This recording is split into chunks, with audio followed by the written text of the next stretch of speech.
Hi Sam, it's such a pleasure to see you today in real after all these years.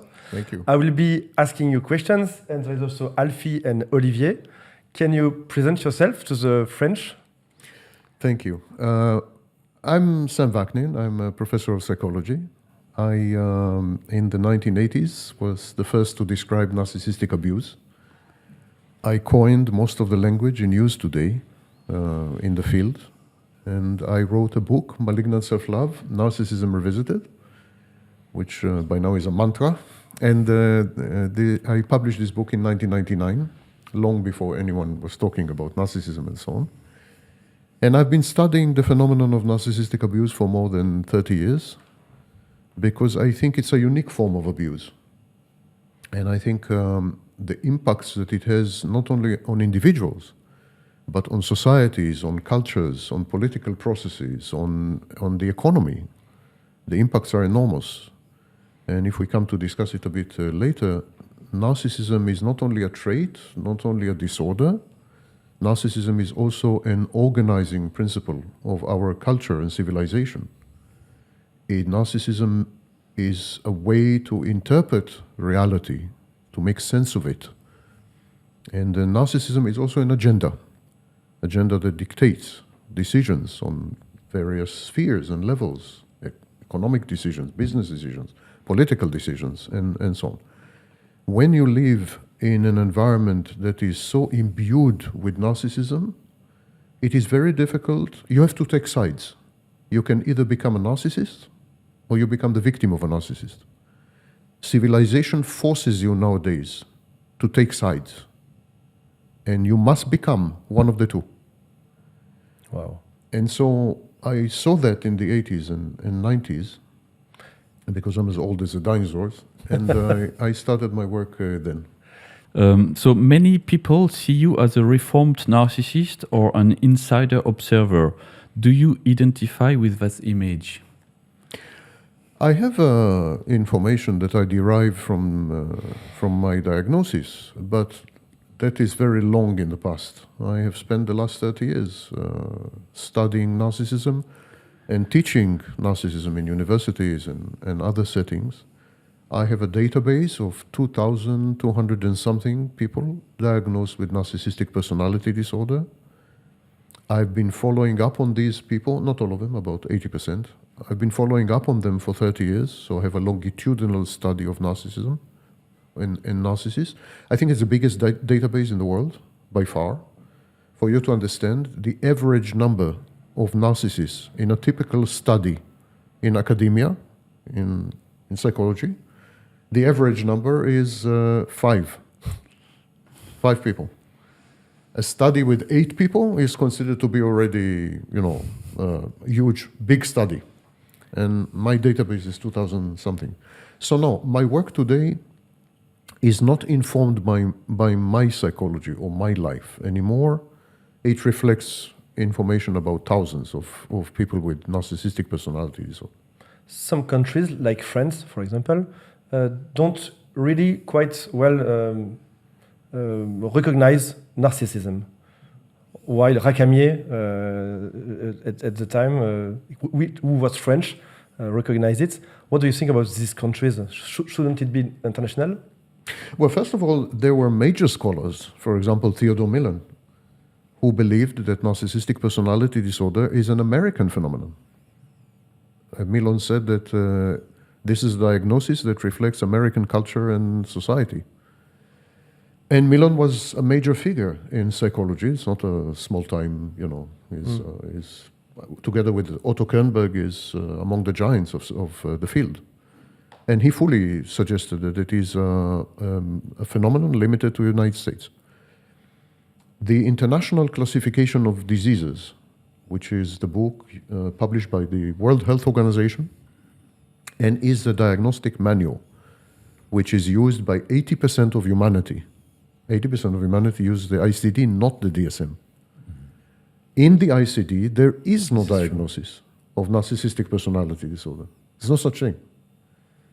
So it's a big debate whether narcissistic personality disorder is what we call a culture-bound syndrome. Culture-bound syndrome is a set of behaviors and traits that make an appearance in highly specific cultures, periods in history, civilizations, and societies, but do not make an appearance elsewhere.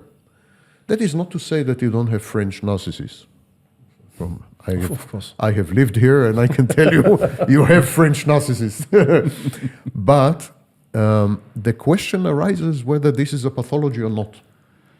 For example, maybe it's a personality style. Maybe there are people who are like that, obnoxious, lacking empathy, exploitative, not sensitive, full of rage and envy, passive-aggressive. Maybe you have people like that. Maybe, in other words, what we call today pathological narcissism is part of the spectrum and the diversity of the human race. We do not need to pathologize it. Similarly, there's a similar debate about psychopathy. Psychopaths are people who do not obey the law, do not obey rules. They are their own masters. They are usually lone wolves. They are contumacious. They reject authority. They are reckless. They are defiant.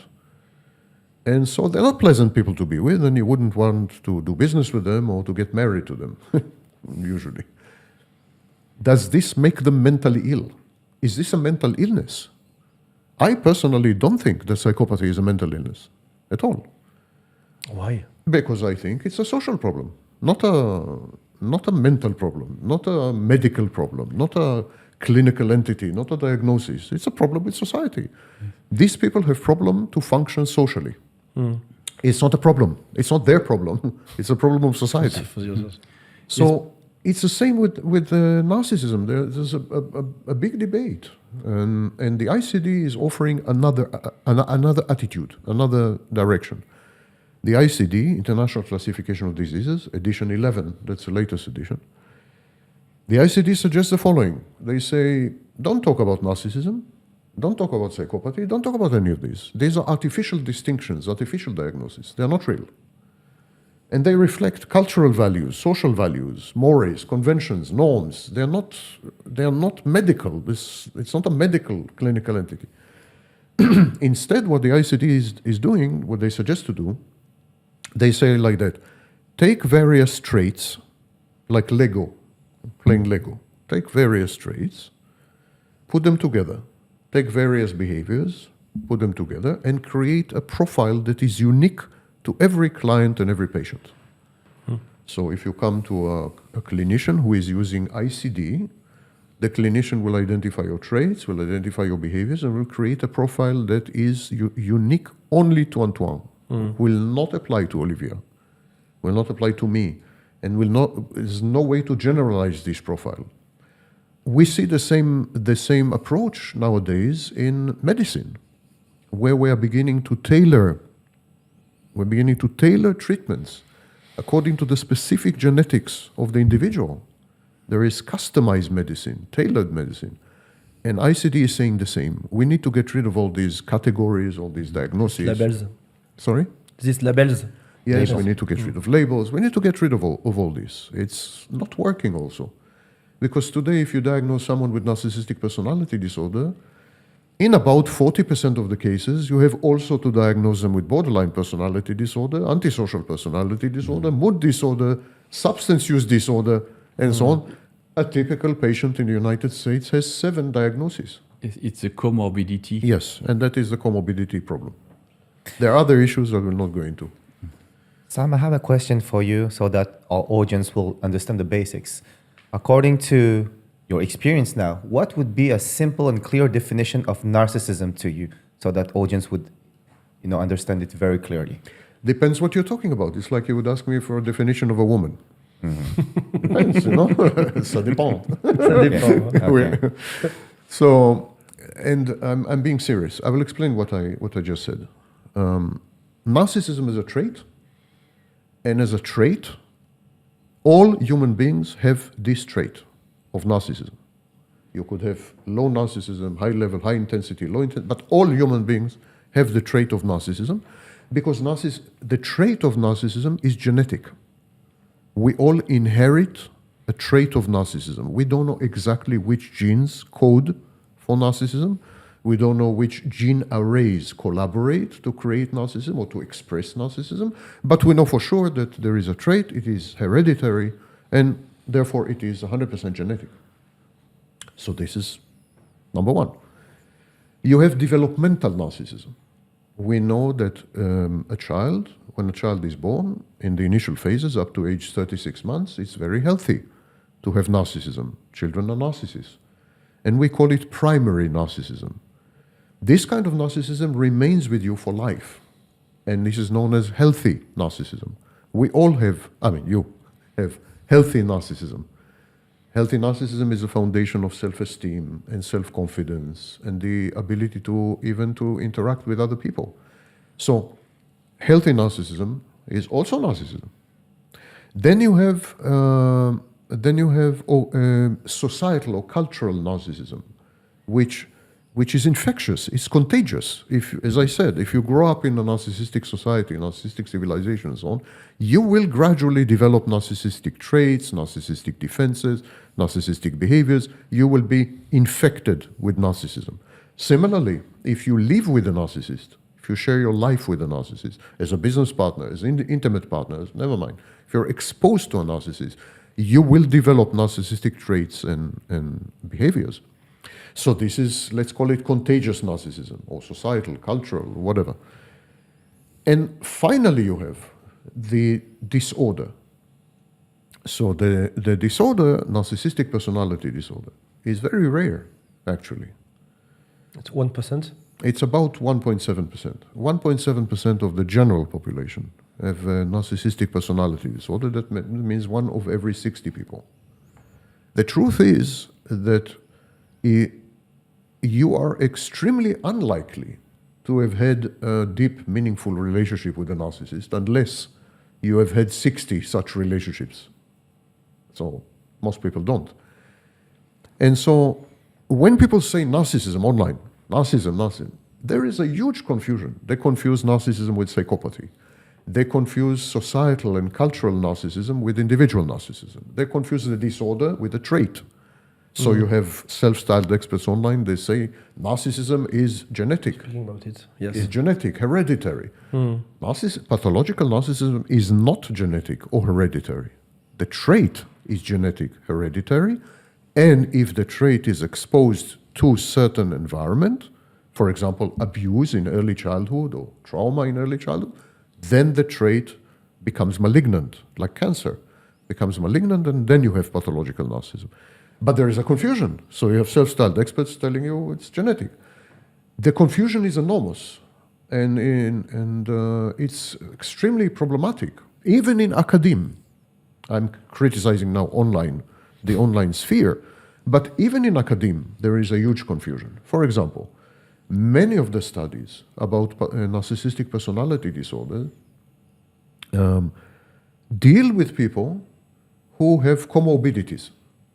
So we have studies, including recent studies, on narcissistic personality disorder, and they make all kinds of statements, and they go to the media and so on and so forth. And then you go to the study, and all the people in the study also have borderline personality disorder, also have substance use disorders, also have anxiety and depression and so on, and therefore the sample is contaminated, and you cannot say anything meaningful.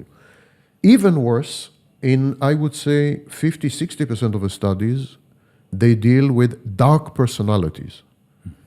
Dark personalities are dark triad and dark tetrad personalities. These are people who are not narcissists. They are not psychopaths. People with dark personalities are not narcissists, and they're not psychopaths. They are subclinical narcissists and subclinical psychopaths. Dark personality, it's dark triad or something Dark else? triad. Dark triad. Okay. Dark tetrad also. Dark tetrad is dark triad plus sadism. Oh. So dark triad, you have subclinical narcissism, subclinical psychopathy, and Machiavellianism, manipulativeness.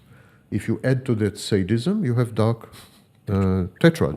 And I suggested, by the way, kind of a heptagram, I suggested a 5-sided dark personality with borderline, with emotion dysregulation.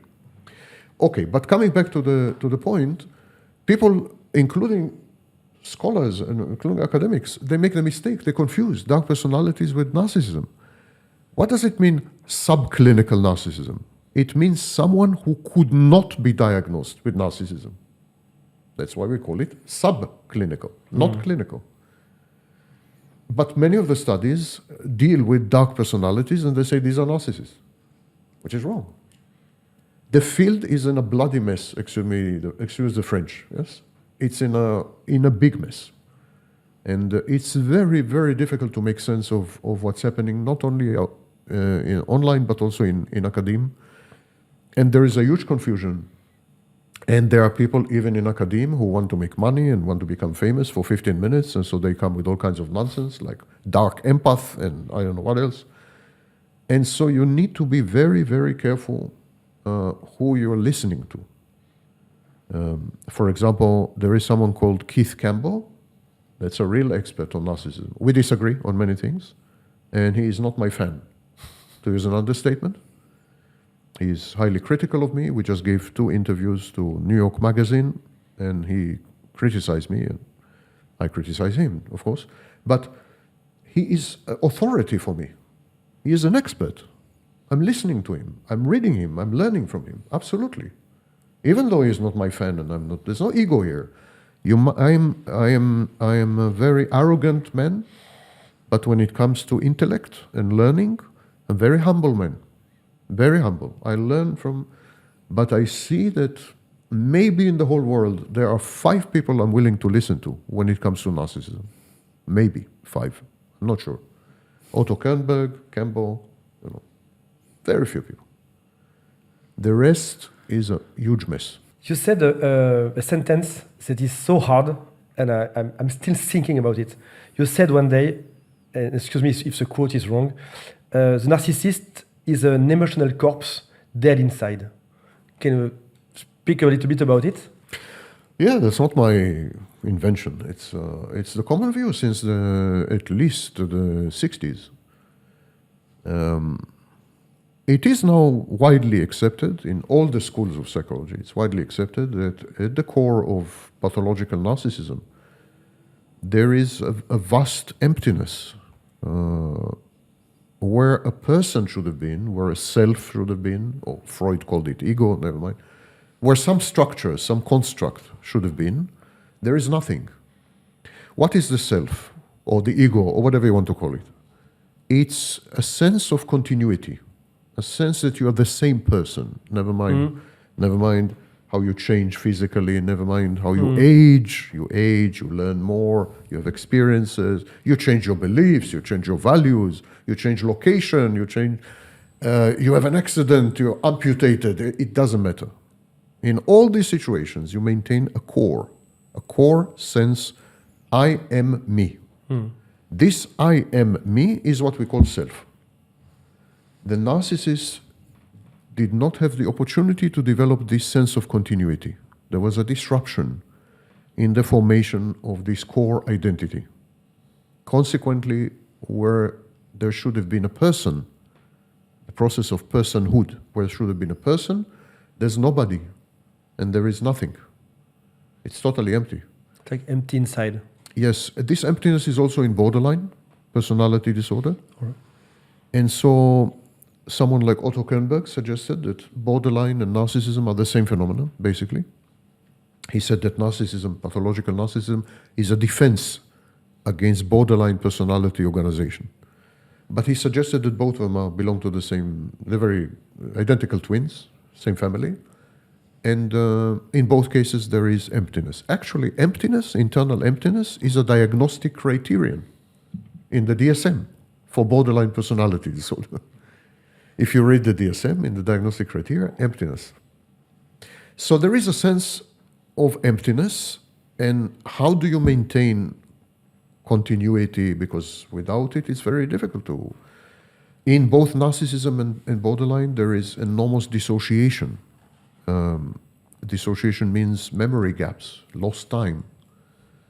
And in the case of the borderline, there are even other phenomena which are very problematic, like derealization. The borderline sometimes feels that nothing is real. Things are not real. It's a dream, dreamscape. Or There is depersonalization, where the borderline feels that she is not in the situation. Her body is here, but she is not here. So this happens a lot, for example, in sex, the sex life of the borderline. Very often she dissociates, she detaches. Her body is there, but she is not there. And all these dissociative phenomena are common in narcissism and in borderline because there is no organizing principle. There is no core that takes care of continuity. So what do? They go to other people. They generate a sense of continuity via other people. So the narcissist uses narcissistic supply, and this narcissistic supply, attention, he uses it to feel alive, to feel that he exists somehow. If people keep looking at the narcissist, keep giving him attention, keep giving him input, keep telling him how great he is or whatever, he can then maintain a sense that he exists, and that he exists in continuity, in perpetuity. Thanks to the others. Only others. Okay. Narcissists and borderlines have external regulation. This is why a narcissist can even be married or have a job or have maybe friends. This is what keeps him in the line. Narcissists don't have friends, but yeah. Narcissists surround themselves with... Many of them can have a wife, husband. Yes. They are suppliers. Wife and husband are these are ceremonial roles. There's no emotional correlate in narcissism. There are no emotions. Narcissists could also be very empathic. Oh, really? Yes, they have cold empathy. Cognitive. Cold empathy. So they can be cognitively empathic. They can be reflexively empathic, but there is no emotional reaction to the information that they gather through the empathy. So a narcissist would look at you and say, oh, this man is very sad. Okay, he's very sad, but this would not create any emotional resonance in the narcissist. Yes, because you say that a narcissist have only interaction with their bad emotions. That's not the reason in this case. It's true, but it's not the reason for this. The lack of empathy is because the narcissist has great difficulty to tell the difference between internal and external. Narcissists cannot perceive other people as external to them. What they do, They introject them. Snapshotting. Yes, I call it snapshotting. It's not a clinical term. Introjection is a clinical term. And so they introject, they snapshot these people. They create internal representations of these people. They continue to interact with them. Obviously, if you don't exist, then a narcissist cannot empathize with you because you don't exist. You are a figment in the narcissist's mind, element in his mind. So he owns you, he appropriates you, he controls you, he can play with you, he can manipulate, he can talk to you in his mind, and so on and so forth. Your external existence is deleted completely. These traits make me think about psychopaths that don't feel things. If I'm right, we say that one of the first signs of the psychopath is that they make suffer dogs, for example, when they are 6 or 7 years old, and it makes them nothing. And these points specifically make me think about it. Yes, psychopaths also have cold empathy, exactly like narcissists. And the psychopath doesn't have any emotional reaction or resonance, any what we call affective empathy. So he would identify the suffering of the animal or the person, but he would have no emotional reaction. I see that the dog is dying, but I don't feel it. And I know it's suffering. I know it's suffering. I can see it, but there's no emotional reaction, and consequently there is no actionable emotion. In other words, there will be no action that follows.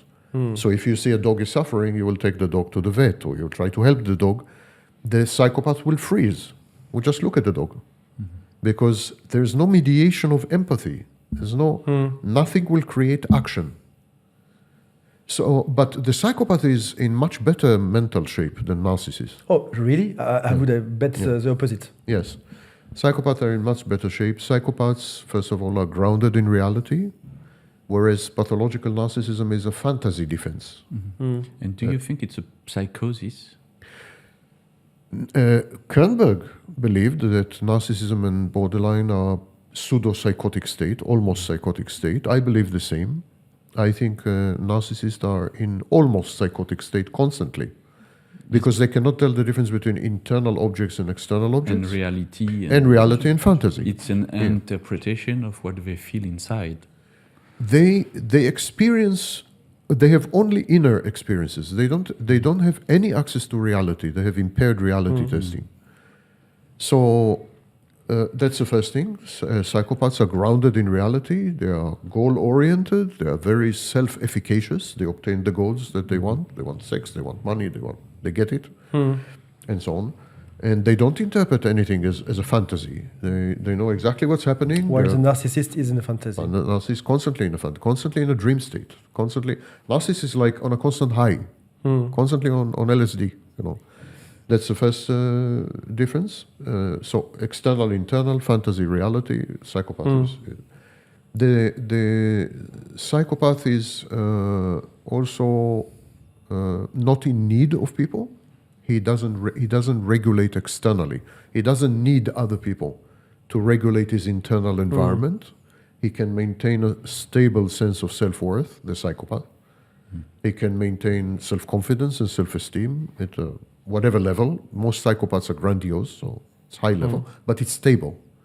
Whereas a narcissist, the sense of self-worth, self-esteem, self-confidence always fluctuate. Yes. To stabilize them, the narcissist needs narcissistic supply from people, And attention.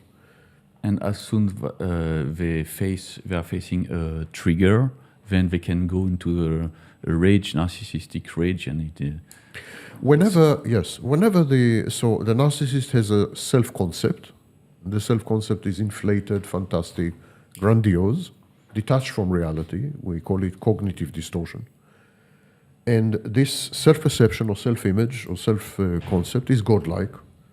And whenever there is a challenge to the self-concept, or whenever the self-concept is undermined by reality, or whenever the narcissist is unable to secure a narcissistic supply, so that the self-concept collapses, at that point, the narcissist can either rage, as you say, but there are other possible reactions. We have narcissistic injury, which leads usually to depression and anxiety.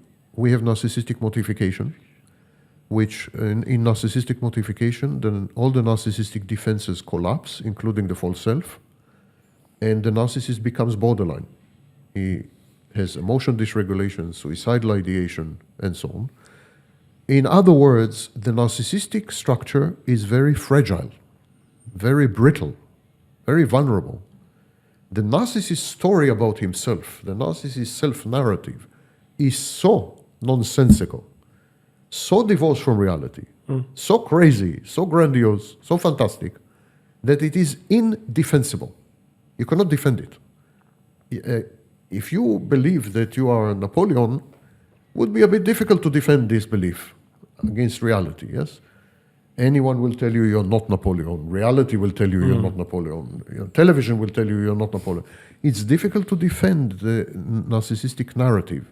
So the narcissist is always on the defense, always fighting, always hypervigilant, always alert, and very fragile and brittle and vulnerable and easily broken and easily challenged and easily undermined. And so that's why all narcissists transition between overt and covert phases, because of these collapse states where they collapse. The psychopath is not like that. Psychopath is not like that at all. Psychopath is self-assured, self-confident. Psychopath is superficially charming. Psychopath is efficacious, has agency, knows reality, highly goal-oriented, psychopath is not narcissist. He's in much better shape mentally. Yes, narcissists, they pretend that they are grandiose, but inside them, I think they feel a bit fragile.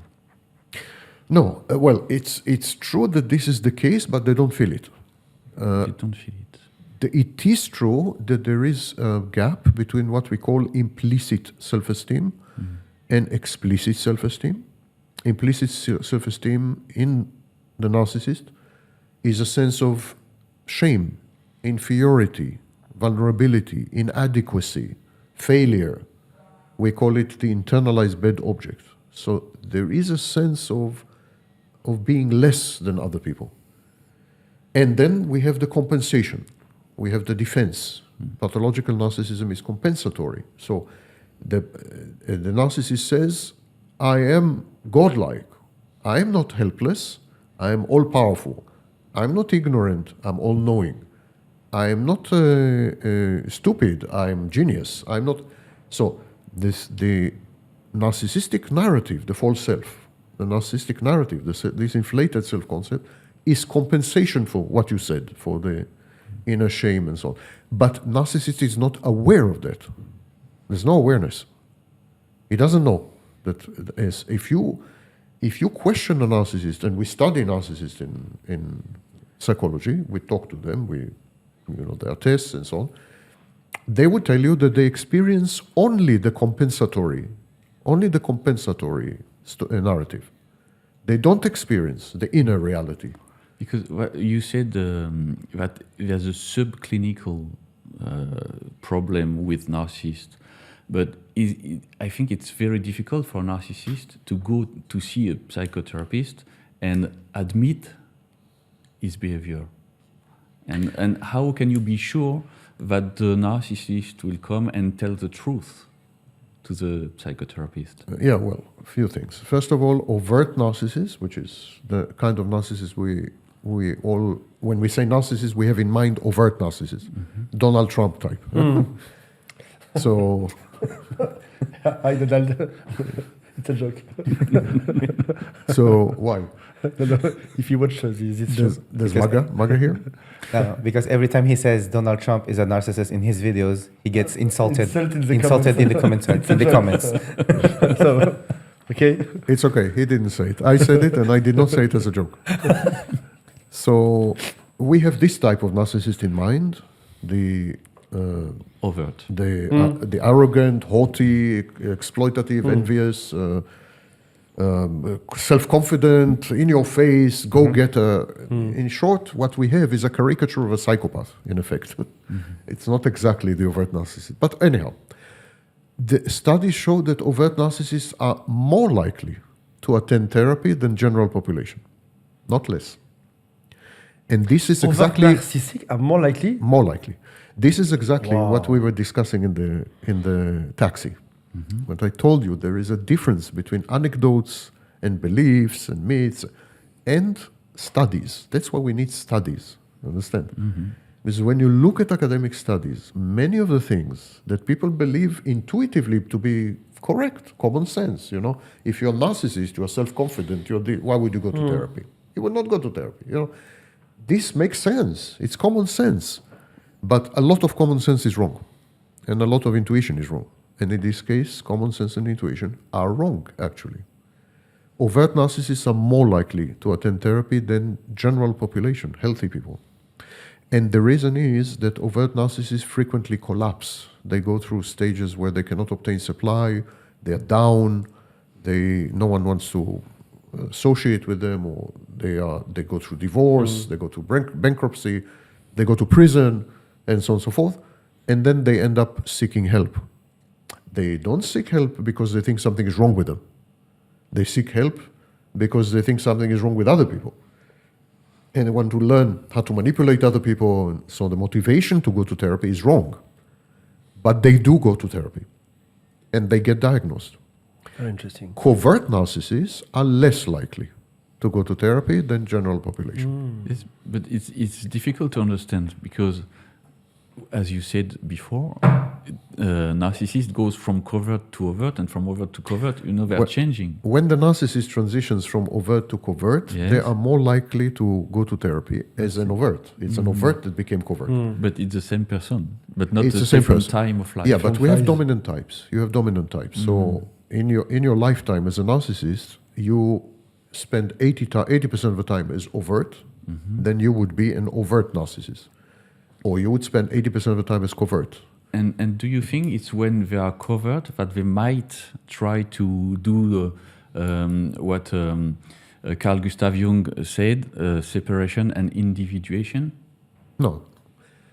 Separation and individuation is an entirely different issue, and it leads to both types of narcissism, covert and overt. Problems with separation and individuation result sometimes in pathological narcissism, which is either overt or covert. A covert narcissist is a narcissist who is in a constant state of collapse. It's a narcissist who is unable to secure narcissistic supply because they're shy, or because they are avoidant, they are afraid of people's reactions, or because they're stupid, or because they are socially disadvantaged. So we tend to believe, for example, that many more women are covert narcissists because they are socially disadvantaged in many societies, not everywhere. But so, for whatever reason, the covert narcissist is prevented from obtaining supply, subjectively because they are afraid to try, or objectively because it's difficult for them. I think for a woman narcissist in Afghanistan, it would be a bit of a problem to obtain supply. Yeah? So this kind of narcissist becomes covert. It is in a constant state of collapse. And then the only way for a covert narcissist to somehow survive is self-supply. So the covert narcissist tells himself or herself that, for example, I'm a genius, but people are envious of me, and they don't recognize me because they envy me. That is a narrative that is totally internal, totally delusional, totally fantastic, and it is a form of self-supply because it doesn't involve other people. No? So self-supply is a solution in covert. Another solution is the covert teams up with an overt. So the covert is obtaining supply through the overt. It reminds me that in 19th century Germany, if you were married as a woman, you were married to a doctor, they called you Frau Doktor. Even if you didn't graduate kindergarten, you were Frau Doktor. So this is the inverted narcissist. That's a type of covert that obtains supply by marrying or teaming up with an overt. So they can be also in couple. Okay, great. Yes, couple or could be business. Doesn't have to be couple. Two narcissists, one overt or one covert. One covert, one overt. Okay. The covert is, I call it inverted narcissist, and it could be in business. Doesn't have to be intimate relationship. It's to team up with someone who is successful. You team up with someone who is getting supply, who is successful, who is famous, who is celebrity, and you are with him. Then, like the moon and the sun, by reflection, you're getting supply. You know, because I'm with him. You know. Because we're asking you this because in France we have this cliche that a narcissist only target an empath and that two narcissists can't be together. No, we have a lot of belief that narcissists, they won't be looking for another narcissist. That's why we're asking you this question. I have a question for you about this comes a lot during therapy. People need to know, he must love me. Why did he come back? Why did he left and why did he come back? What is your answer to those victims, to those persons who are looking for, the narcissist must feel love, must love me if he came back to see me? Is it supply? Is it domination? Is it... To check the power? Yeah, to check his power, his dominance. What happens to the victim of narcissistic abuse is the equivalent of a natural disaster. She doesn't feel, I'm saying she, stereotypically, she doesn't feel, but of course could be male victims. She doesn't feel, or the victim doesn't feel responsible, doesn't feel that she had contributed anything to the situation, doesn't feel that she deserved it, and so on. And so as far as the victim is concerned, some force of nature impacted her life, and so on. This makes the victim very small. If you are the victim of a random process that couldn't care less about you, that was indifferent to who you are, and so on, it makes you feel very small, makes you feel helpless, makes you feel meaningless, insignificant, you know. And so you compensate. We have narcissistic defenses in healthy people as well. You compensate. How do you compensate as a victim? You say, I was chosen. He chose me. Whatever happened to me, I was chosen. So I must be loved. Why I was chosen? Why was I chosen? Because I am super empathic. Empath is complete unmitigated nonsense. There's no such thing. But I'm super empathic. I'm empath. Or I'm amazingly kind and nice person. In short, the victim develops grandiose defenses. She begins to self-aggrandize, just in order to make sense of what happened to her. Why did this happen to me? Because I'm a good person, because I'm special, because I'm unique in some way, and so on. The second thing, the second narcissistic defense is I was special to the narcissist. Not only am I special as a person, not only am I unique as a person in some way, but I was also special to him. So he chose me because of something in him, not only something in me. He needed my love. He needed my kindness. He was envious of me. He wanted to be like me. Something happened there. I was special as on my own, as by myself, but I was also special to him. And then the next stage is to say, the narcissist's behaviors prove to me that he actually did love me. You know, he did love me. Fact, he keeps coming back to me, or whatever. All these are nonsensical narratives. They are counterfactual. They have no ground in reality. They are completely wrong. First of all, narcissists don't choose people. For the simple reason they are unable to notice people. They don't regard people as external entities. They couldn't care less. Wow. They couldn't care less if you're empathic, if you're nice, if you're kind, if you're evil, if you're a psychopath, if you are short. Couldn't care less.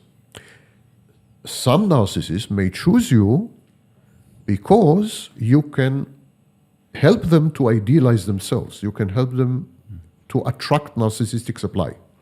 So some narcissists would choose trophy wives, women who are super beautiful and amazing. And yeah, that does happen. But they choose these people, they choose the victim as an object, a way to attract supply, a channel, not because of the victim. Narcissists don't pay attention to your personal qualities and to your personal identity, to your personal history, to your personal anything. You don't exist as a person. You exist as a service provider. Now, what is it that the narcissist wants from you? The narcissist wants from you what I call the 4 S's. 4 S's is sex, supply, narcissistic or sadistic, services, and stability or security, presence, safety. If you're able to provide 2 of these 4, you're in. And the narcissist initially auditions you. Narcissist is a process of auditioning. He auditions you. He wants to see if you can provide these 4. For example, can you be a good participant in the shared fantasy? Will you criticize him, disagree with him, challenge him? Then you're out. Never mind how empathic you are. Never mind how gorgeous you are. Never mind how intelligent you are. Never mind even how rich you are. You're out. You're out.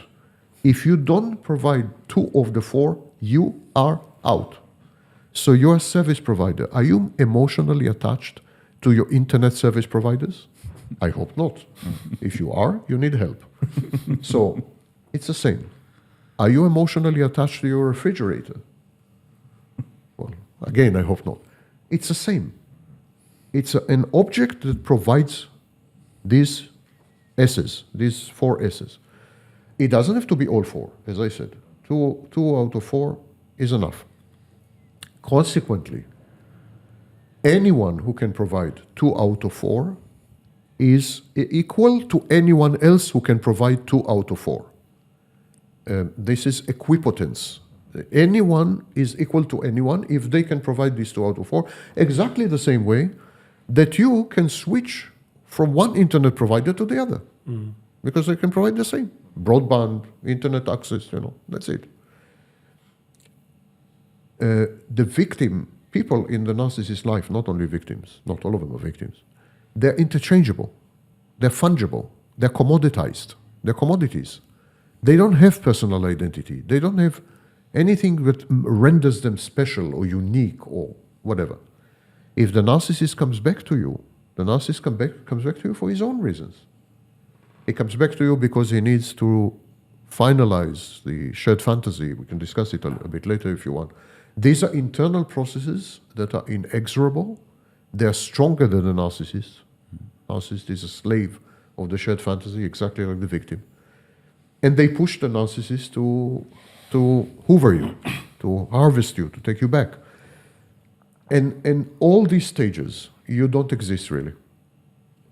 You don't exist. You definitely don't exist as a special thing. You definitely have not been chosen. And you are easily replaceable, and replaced in the majority of cases. Narcissist abandons you, or you abandon the narcissist. The next day he has someone else. You are speaking about tests like for a job interview to get It's a job the interview. job. It is a job. Yeah. Do you have an example, classic example of a shared fantasy, the job test at the beginning of a relationship? So the narcissist is always in a state of shared fantasy. The only way the narcissist can interact with other people doesn't have to be intimate partners. Could you explain what is a shared fantasy to the? Yes, a to shared us fantasy today? is a story, a narrative, a movie script within which the narcissist is grandiose. So within which the narcissist is a genius or is amazing in some way, unique in some way, will become super rich and super powerful. So it's a narrative that organizes the narcissist's relationship, interpersonal relationships, in a way that maximizes and guarantees an uninterrupted flow of narcissistic supply necessary to maintain the grandiose self-concept. So shared fantasy is a way, if you want to look at it differently, is a way to extract narcissistic supply on a regular basis from highly specific sources so as to buttress or support or uphold a grandiose, inflated, fantastic self-image known as self-concept. That's the shared fantasy. Now, consequently, there are many types of shared fantasy. If a narcissist would have one shared fantasy with his wife, another shared fantasy with his children, another shared fantasy with a good friend, another shared fantasy at the workplace. So a typical narcissist has dozens, sometimes hundreds Tests of of shared shared fantasies. fantasies. Yes. Do you have example? Imagine you go on Tinder and then you meet someone. What will be the test about shared fantasy at the first date? So the narcissist I first... saved the whale, or is it something enormous? So no. So the narcissist auditions, everyone, all the time, auditions, and part of the auditioning is the testing. So for example, do you challenge the narcissist? Do you disagree with the narcissist? On a first date. You're going to date. Let's assume that the idea is to have a shared fantasy with an intimate partner. So that's easier to... So you go on a date, and you don't know, but the other person is a narcissist. So he's going to say something. He's going to express a political opinion, or a scientific opinion, or whatever. And he's going to wait.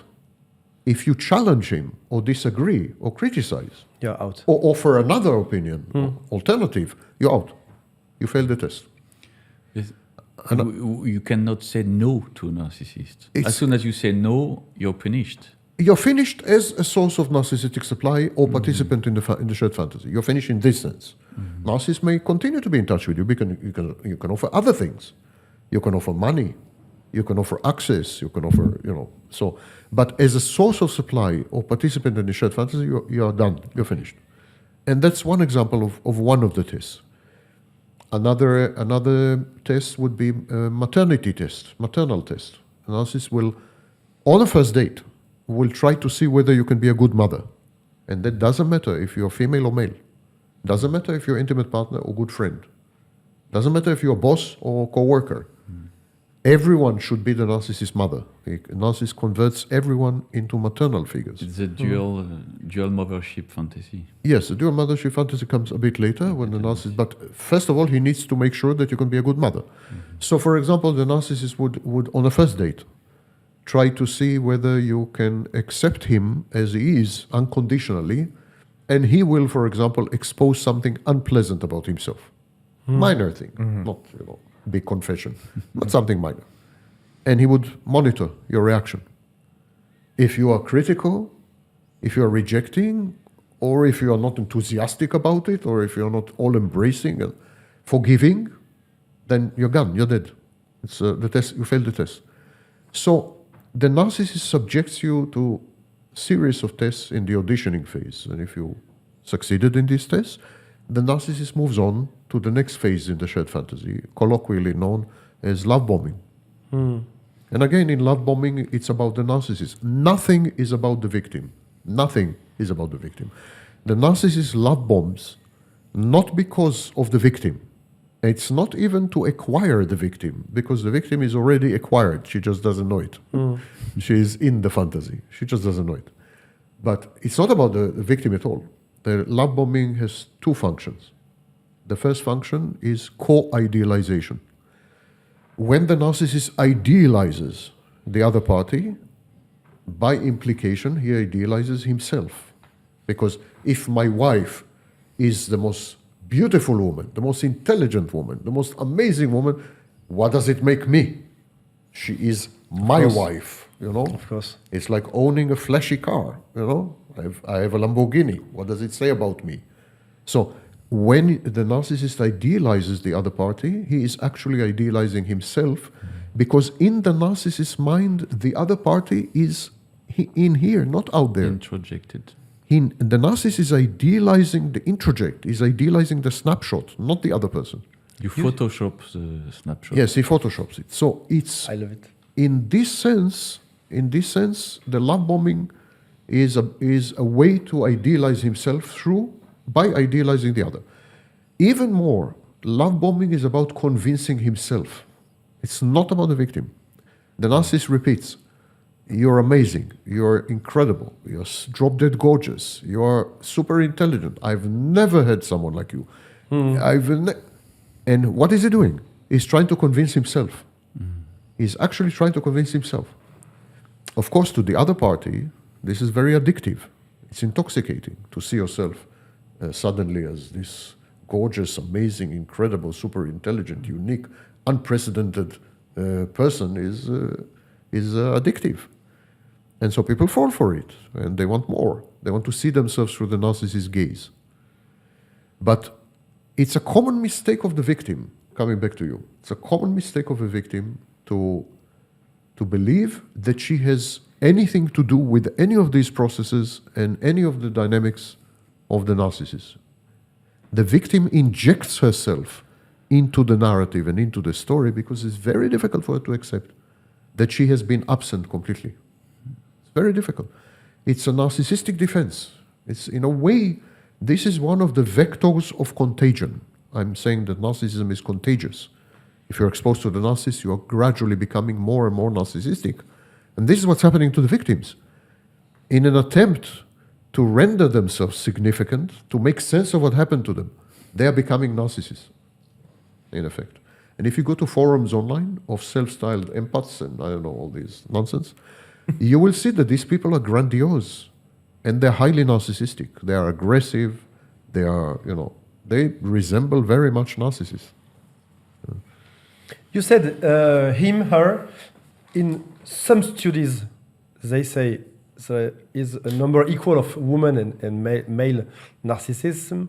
And in other studies, it says it's mainly men. What's the truth? Half of all narcissists are women. That is accepted now, and in the text revision of the Diagnostic and Statistical Manual, 5th edition, published in 2022, you will find that they say that 50% of all narcissists are men. So that means 50% are women. You said that narcissism is an adaptation after some mistreatment from the parents. And do you agree with this? Again, there is this confusion online. People say narcissism, no, it's genetic, it's hereditary. I explained to you that there is a trait that is universal to all human beings, and it's a trait of narcissism. But exactly like the healthy cell in the body, if the healthy cell is exposed to radiation or toxins, it can become cancerous. Same with the trait of narcissism. If the trait of narcissism, which is genetic, is hereditary, is exposed to the wrong kind of environment, it can become cancerous.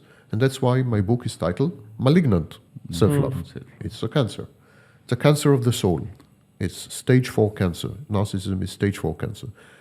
Otto Kernberg and others, I think the same. We think that narcissism, pathological narcissism, is as bad as schizophrenia. And Kernberg even said that it is a form of psychosis. So it's bad. It's a really bad disease or mental illness. And what is this environment? What is this toxin? What is this radiation that convert the healthy cell? It's a dysfunctional family environment. Now, when we say abuse, again, there is common misunderstanding online. As you say abuse, people think physical abuse, sexual abuse, verbal abuse, psychological abuse. These are the classical forms of abuse. but they are in the minority. Very few people sexually abuse their children. Very few. This is the minority of cases. Abuse is any situation. Parental abuse is any situation where the parent, usually the mother, but any parent, when the parent refuses to allow the child to separate from her and become an individual, refuses to allow the child to develop boundaries, and feels threatened when the child develops a self. That is abuse. So now, that's a much wider definition. For example, a mother that is overprotective would not allow the child to go to the street, would not allow the child to play with peers, would not, because she's afraid, she's scared, she's highly insecure. This mother is abusive because she is preventing the child from interacting with reality and with peers, and these are the main engines of personal development and growth. It is through interaction with reality and peers, through suffering, through losses, through pain, through mistakes and failures, that we grow. If the mother doesn't allow the child to experience all these, she's abusive. She's not allowing him to grow. Let's take another kind of mother. A mother who is neglectful, abandons the child, absent, emotionally absent. André Gring, which was a French psychoanalyst, called it a dead mother. This kind of mother who is dead, metaphorically, she's also abusive. Why is she abusive? Because she's not allowing the child to separate from her. But wait a minute, you say. She's abandoning, she's neglecting. She's allowing the child to separate. No. Because the mother is abandoning and neglecting, the child is in panic. The child always tries to get mother back. As the child is trying to get mother back, the child cannot separate. The child will be terrified to separate from the mother because he will be afraid to lose her completely. So this kind of mother is also abusive. Let's take another kind of mother. A mother who is in a bad relationship with her husband, let's say, and she converts her son into a husband. She uses the son as a husband. There is emotional incest. There is a lot of confidence. She makes confidences with the son. She conspires with the son against the father, and so on and so forth. This is known as parentification. A mother or a father who uses the child as their own parents. The child is responsible for the parents' happiness, well-being. The child is responsible to feed the parents, to take care of the parents.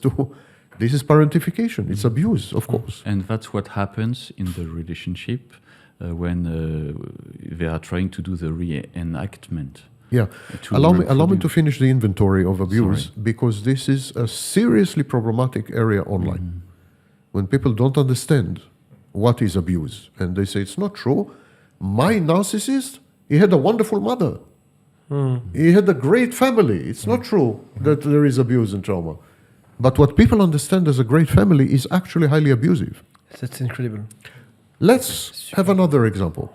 Imagine parents who push the child to realize their own unfulfilled dreams and wishes and fantasies.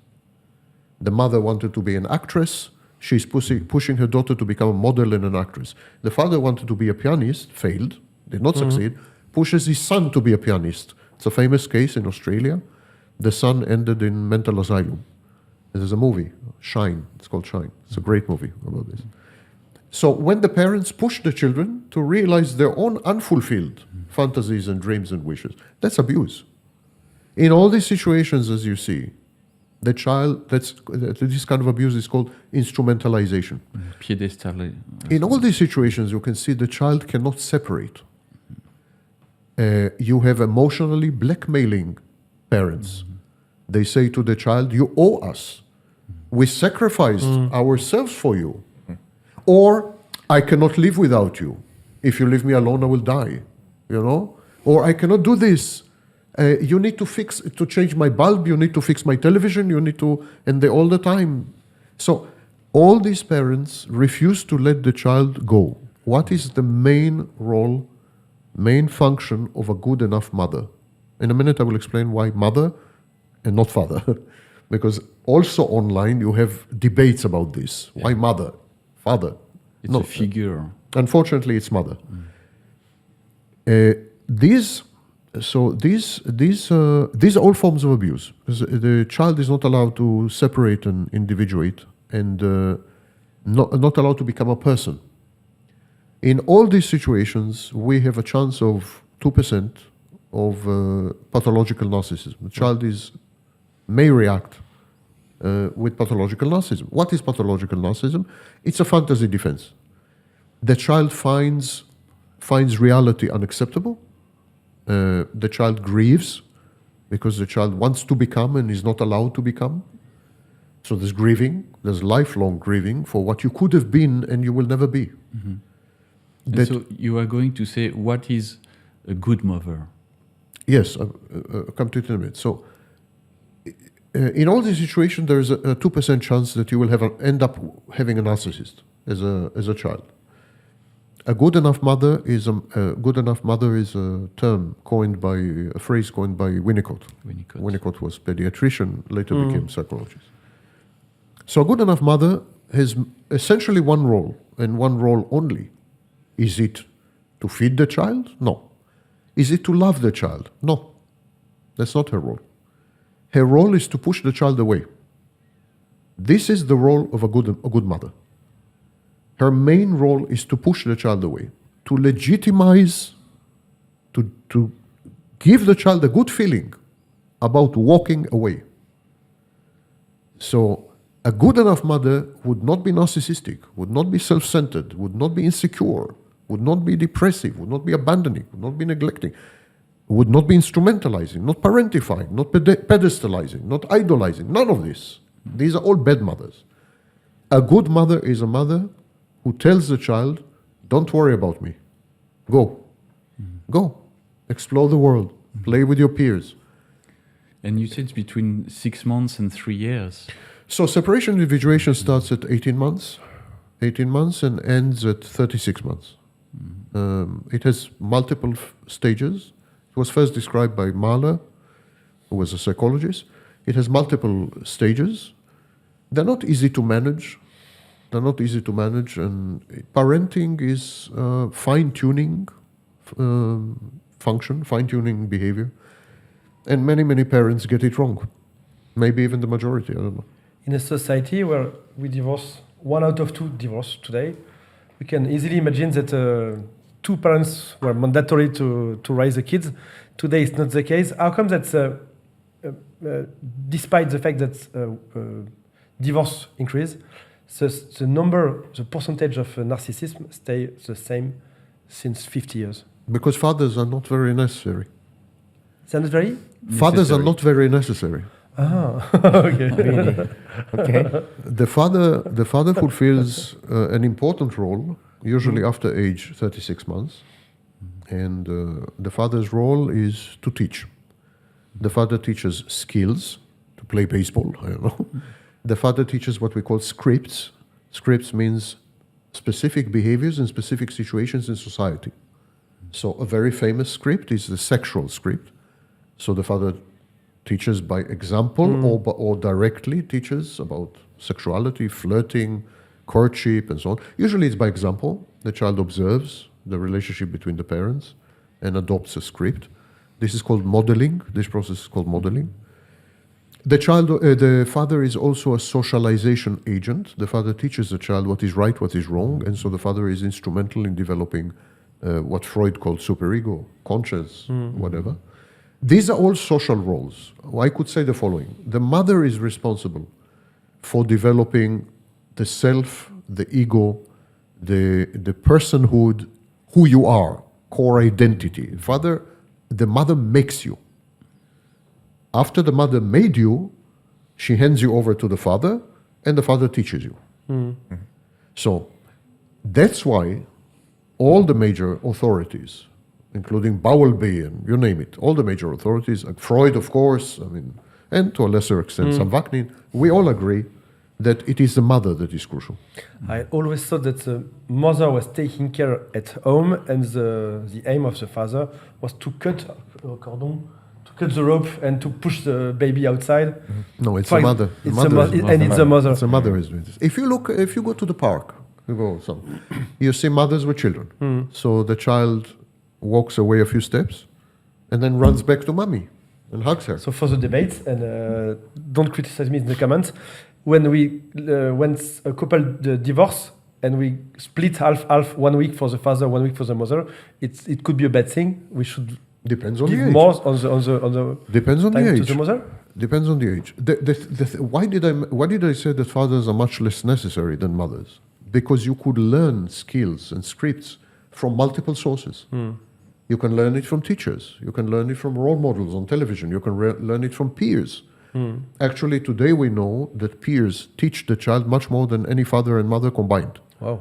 Peers are the major shaping influence. So you can learn things. You can learn things from multiple sources. You don't need the father, basically. Whereas your formation as a human being is crucially dependent on the mother. And if the mother is the wrong sort, you're gonna pay a price, lifelong price. You know? Yes, in a way, you have to break the biosis between the body of the child who was inside the body of the mother. This is a very interesting topic you raised. Mahler called it the symbiotic phase. Mahler and others suggested that children and mothers are one organism, psychologically speaking, initially physically speaking, but let's say psychologically speaking, after the birth. They're one organism, and that later the child breaks away from the mother. The child realizes that the mother is separate and external and breaks away. Think about it in terms of trauma. There is a major trauma when you're born. It's mostly a physical trauma. You do have mind when you're born. It's very basic, very primitive, rudimentary. You are able to perceive sounds, especially the sound of your mother's voice, which you recognize instantly in the first minute that you're born. You are able to recognize mother's face, but no other face, by the way, the first 6 weeks. Mother's face, no other face, which shows you the importance of the mother. You know, today is politically correct age. You're not supposed to say such things because it's sexist. You're not supposed to say mother is more important than father. You'll be fired from the university. But this happens to be the truth. So when you're born, you have such a basic mind that the trauma is mostly physical. However, a bit later, you have a trauma which I personally considered as the worst trauma ever in your life. When you realize that mother is not you, and you realize that mother is out there, she's separate, she's external. That is shocking, because until that moment, the child, mother, and the world were one. It was a unitary universe, where the child, Freud called it the oceanic feeling. So you're like in an ocean, it's like oceanic feeling. And then suddenly, it breaks, the world breaks. There is a chasm, there's a breaking of the world. And then and a duality. I, world, internal, external. Suddenly, everything breaks apart. And at that moment, you feel existentially alone. Existentially alone. But loneliness, solipsistic loneliness, the likes of which you will never experience again. And it's terrifying.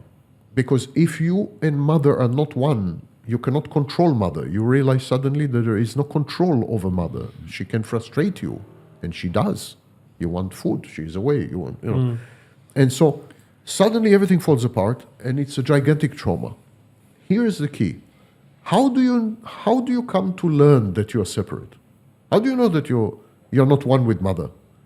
Because you see yourself in mother's eyes. You see yourself through mother's gaze. And at that moment, if you see yourself through her gaze, you realize she can't be me.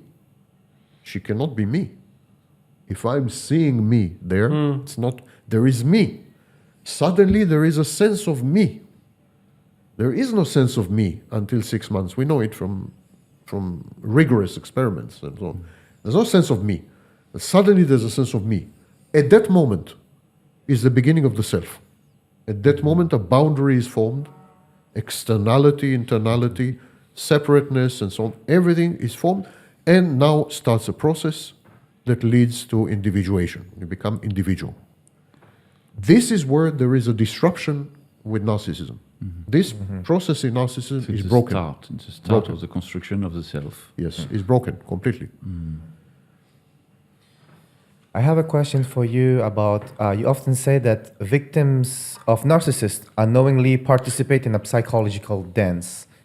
What draws an empathic person toward the narcissist? And can empathy itself become an addiction to drama?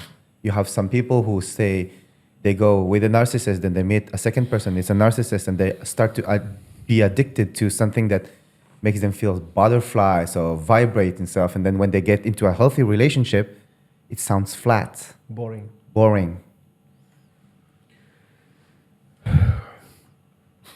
While the narcissist is non-discriminating, as I explained, narcissist couldn't care less who you are, as long as you provide whatever. No, it's non-discriminating.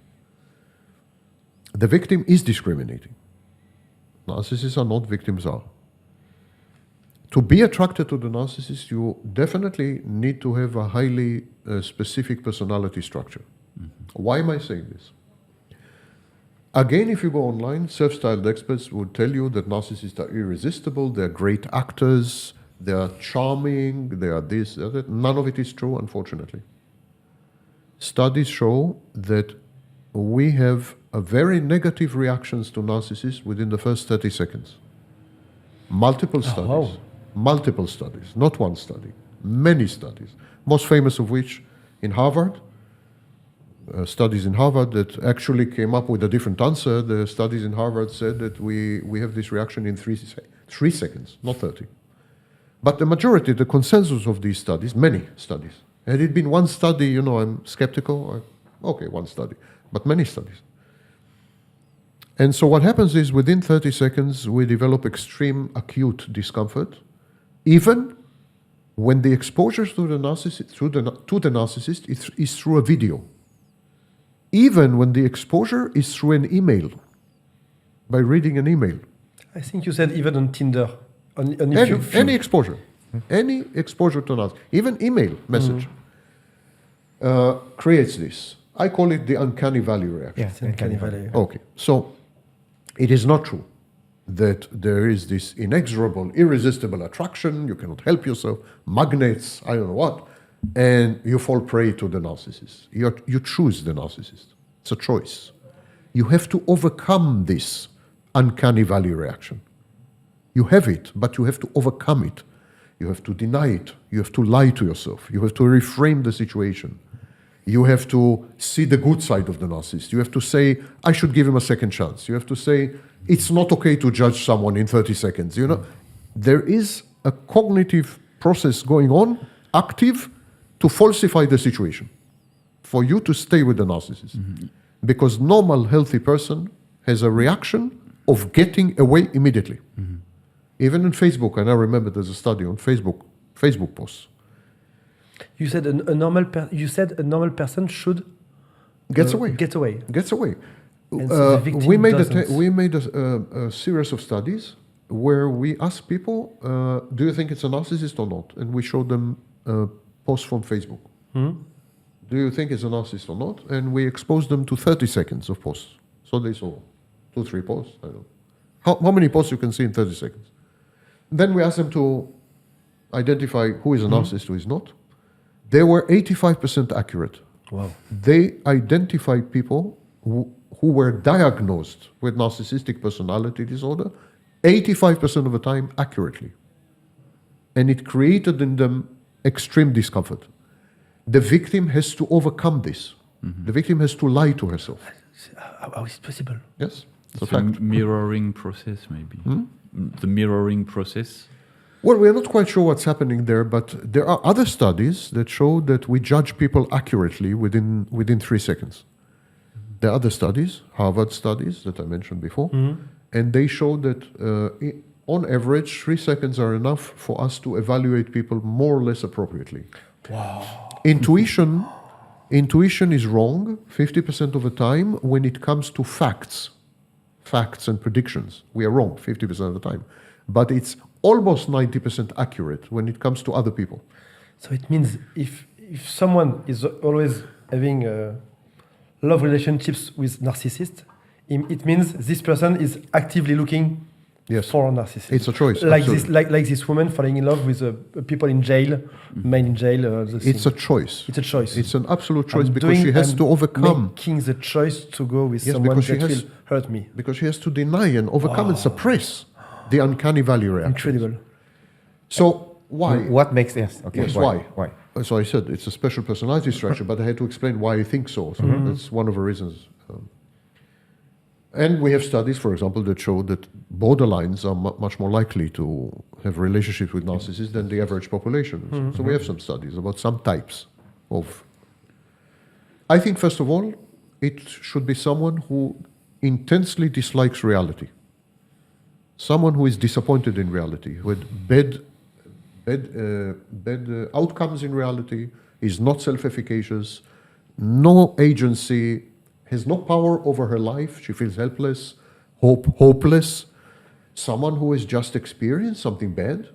She's vulnerable, or he is vulnerable because of recent event like death or divorce or whatever. But someone who is disillusioned and disenchanted with reality. Maybe also an artist or au potentiel. comment dire? Could be, yes. Someone who escapes reality as a method, as a system. So this kind of person would be attracted to the masters of fantasy. The masters of fantasy are narcissists. There is no group of people on earth who are better at fantasy than narcissists. That's why most modern technology was invented by narcissists, because most modern technology, social media, artificial intelligence, virtual reality, metaverse, all these technologies have one thing in common. Escape from reality. The current technologies are about escape from reality. That includes movies, of course, and so on. And in all these industries, there is very little debate that there is overrepresentation of narcissists. So they're experts at fantasy. If you hate reality and you come across a narcissist, the narcissist has something to offer you. He can offer you augmented reality, alternative reality, virtual reality. And it's irresistible. The second thing is you need to be somehow exposed to narcissists previously.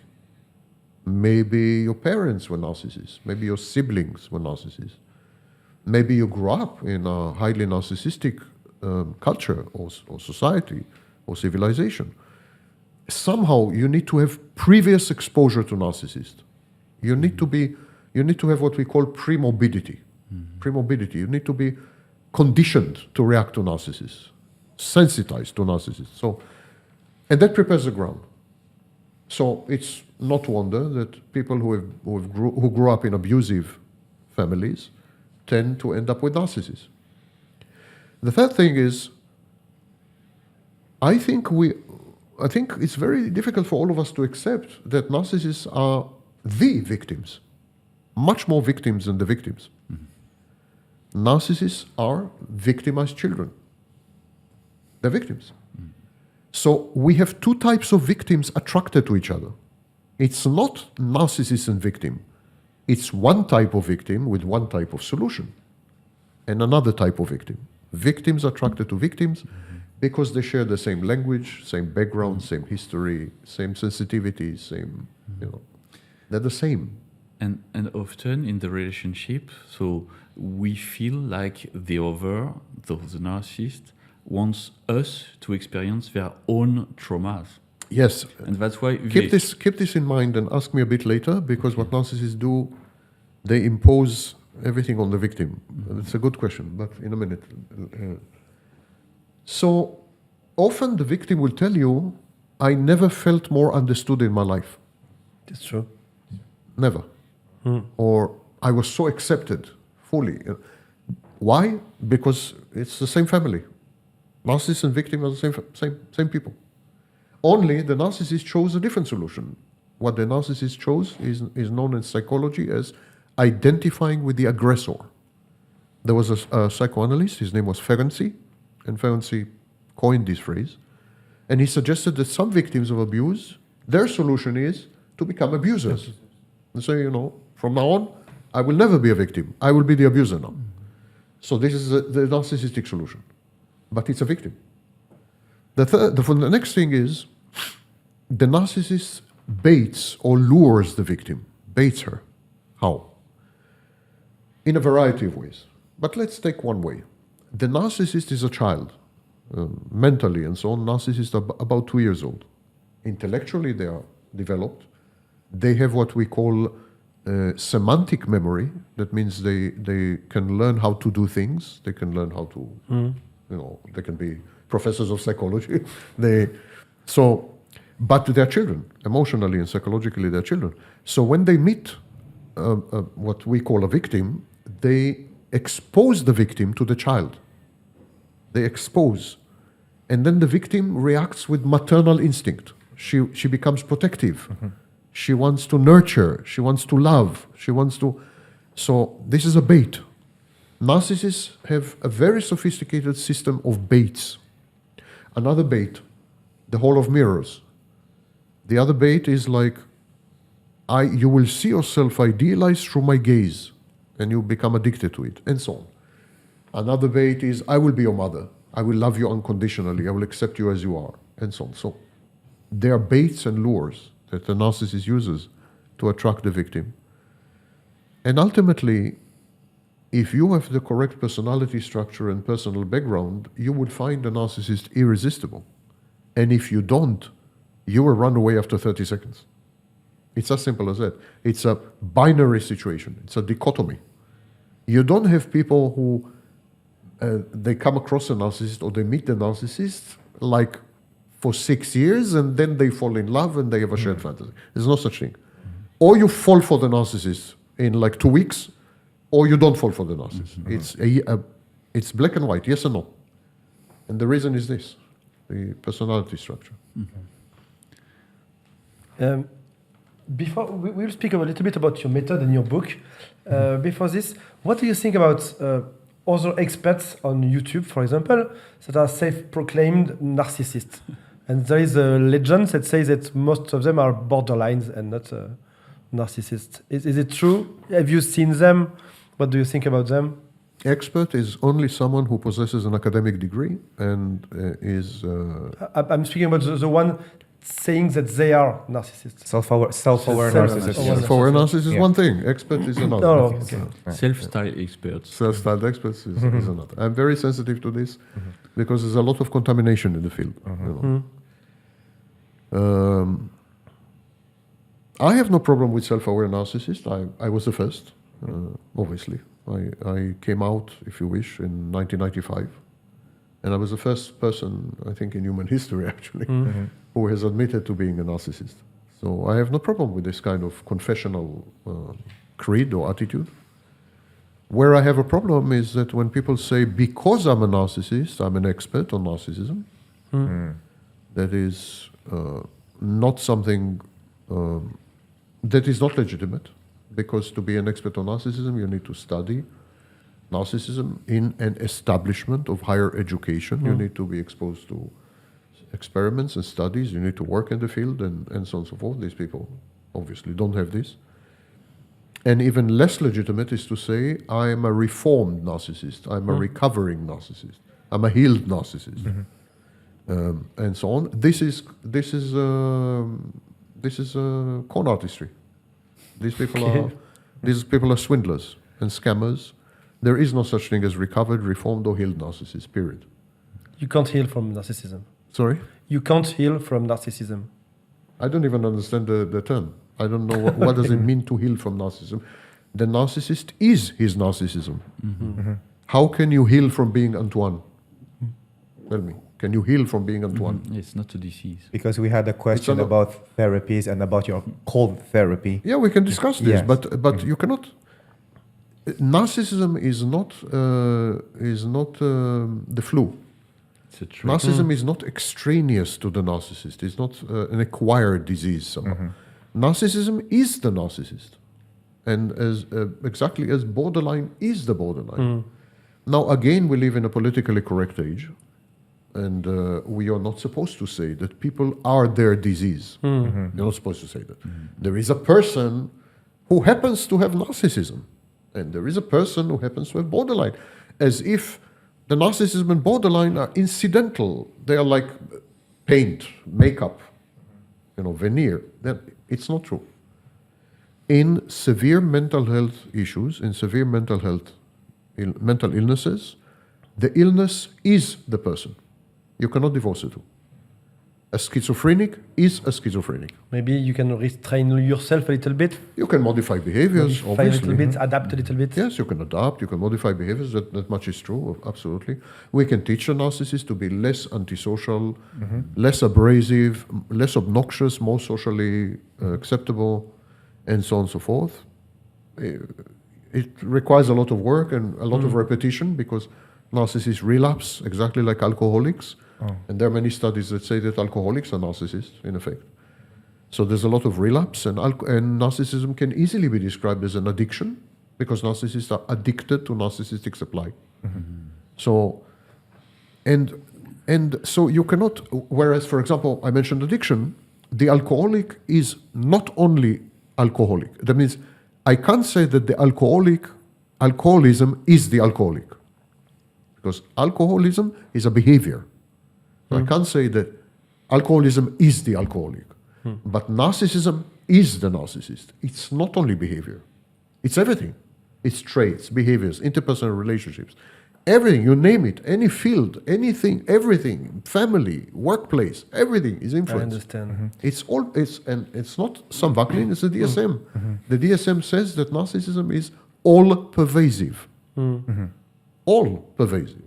So it's idiotic to say that you can heal narcissism or cure it. So what therapy are they for? In one of your videos, you said most of the time why therapy failed is because they're treating those narcissists as adult. The narcissist is a child. You had your therapy called therapy. I had a question about that. You even said that the results were not those that you expected to have. And so what is your view about that, about the future? Will we be able to not heal but treat or deal with this personality style? I think we need to distinguish between two facets of narcissism. There is the suffering individual, or there is the individual. These individuals are suffering. They just deny that they're suffering. They don't know they're suffering. Many of them don't know that they're suffering, but they are suffering. We know they're suffering because they're dysfunctional, and they go through many crises, collapse, mortification, injury. It's not a condition I would wish on anyone. It's a mental illness. It's a serious problem.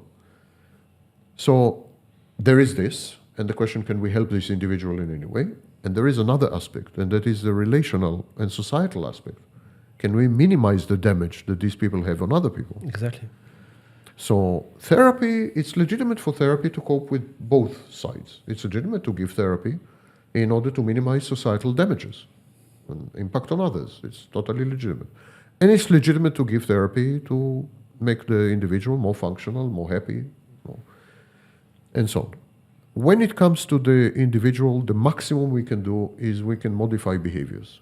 Cold therapy, first of all, cold therapy, I had huge seminars with clinicians in many places, and the clinicians acted as the patients. The clinicians, we tried cold therapy on the clinicians, so it was never tried on real narcissists in the wild. We called it in the wild.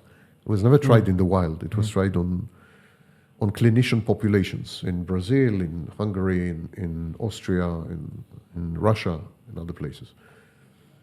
The clinicians passed some basic tests, and those which had a high level of narcissism,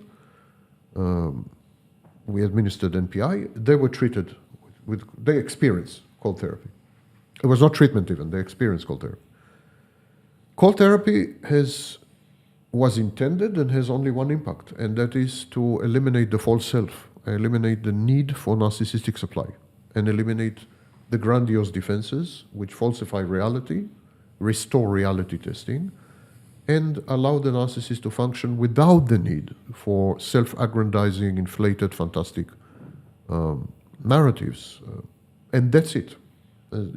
Cold therapy doesn't touch anything else. Okay. Not empathy, not interpersonal relationships, not capacity for intimacy, nothing. Only this. It's not a small thing, because the need for narcissistic supply is compelling. It's a compulsion and consumes a lot of resources and pushes the narcissist to do all kinds of things that he shouldn't do. The need for grandiose sustenance for narcissistic supply pushes the narcissist to harm other people. So it's not a small thing. But even cold therapy, which is extreme and dangerous, and last resort, definitely, even cold therapy can touch one element, one clinical feature of narcissism, not much more than that. And we don't have longitudinal studies. We don't know how long the effect. The longest we have is about 8 years, so it looks good, but that's it. Currently accepted treatment modalities, accepted therapies. Cold therapy is not accepted, is experimental, never tried on the wild. In other words, it's not a serious treatment modality right now. Serious treatment modalities such as chemotherapy, transactional analysis, to some extent Gestalt, to some extent DBT, and so on. So these can modify the narcissist's behaviors in the short term and make it easier to live with a narcissist. So these have some societal benefits, but none to the individual. The individual cannot be touched. There's no change, no discernible change in anything in the individual. Now, you have quite a few therapists and psychiatrists who will tell you otherwise, until you check their background and you see that they're making a lot of money from treating narcissists. That makes them, in my eyes, very suspect. So it's like 20 years ago. I will cure your homosexuality. Yes. There was in churches and all these things. Give me a lot of money, one of the most and your amazing, son will not be homosexual after that. Yeah. I think it's the same thing. Yes, one of the most amazing things in the literature is that the articles that claim that there is treatment for narcissistic personality disorders are written and evaluated by the very clinicians who administer the treatment, which is unheard of in any other field. Unheard of. What should have happened is that the clinicians should have submitted data sets, and professors like me should have evaluated the data sets. But that's not happening. Recently, there was a major article that proved that eight, that's a big study, eight narcissists improved over 6 years, if I remember correctly. With a combination of treatment modalities, they improved over 6 years, and they lost the diagnosis. Everyone, there was a firestorm in the media, everyone, wow, cure for narcissism found, and so on and so forth.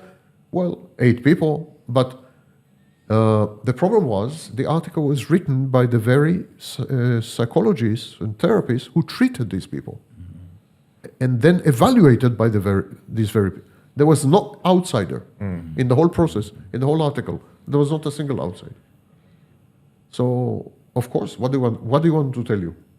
You want them to tell you we worked for 6 years and we had zero impact, zero results. Yeah. They're human, after all. Even if they're not intentionally deceptive, they're human. So we won't change the narcissist. What about the victims? What is the easiest, the shortest, the fastest way to heal from a narcissistic abuse?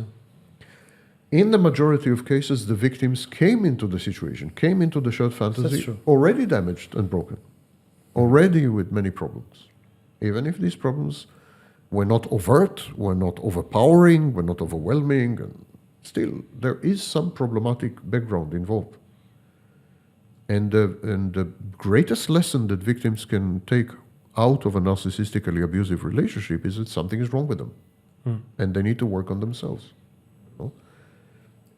Victims contribute to the situation. They make choices, they make decisions every single day.